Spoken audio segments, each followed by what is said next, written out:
Dictation start now.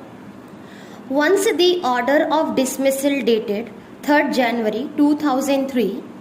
had been passed, the High Court should not have directed continuation and conclusion of the departmental proceedings. Pursuant to another charge sheet relating to embezzlement of funds, irregular payments, missing vouchers, etc. On the sad aspect, the learned division bench and the single judge in the orders under challenge have rightly observed that there cannot be two orders of dismissal, yet have erroneously commented upon the inquiry report and the second order of dismissal dated 25th October 2013. This second order of dismissal should have been set aside on the limited ground and reason that cannot be two orders of dismissal, leaving it open to the appellant to take steps and recommence proceedings in the charge sheet relating to embezzlement of funds, irregular payments and missing vouchers, etc. Should the first order of dismissal dated 3rd January 2003 be set aside, in other words, departmental proceedings void the charge sheet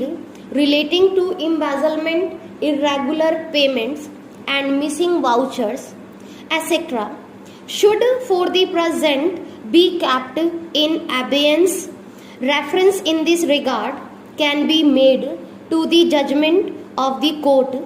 in State of UP versus Vijay Kumar Agarwal and another 2016 3 SCC 197, wherein it has been held that the employee who has already been dismissed from service cannot be imposed any other penalty on the conclusion of inquiry pertaining to the charge sheet dated 6th July 1988. Therefore, at this stage, no purpose is going to be served to continue with the inquiry into the said charge sheet. At the same time, it is also to be borne in mind that respondent 1 has a challenged dismissal order and the matter is pending before the tribunal. In case the said dismissal is set aside by the tribunal and or the High Court, this court and respondent 1 is reinstated in service as a result thereof. The relationship of employer-employee between the parties shall also stand restored, in that eventually it would be permissible for the appellant to proceed with the inquiry relating to charge sheet dated 6th July 1988. Accordingly, the present appeal is partially allowed, whereby we agree that the second order of dismissal dated 25th October 2013 could not have been passed, and accordingly we would set aside all observations and findings recorded by the division branch and single judge with regard to the inquiry report dated 28 May 2012, with the direction that further proceedings pursuant to the said inquiry report would be kept in abeyance and can be recommenced in case the first dismissal order dated 3rd January 2003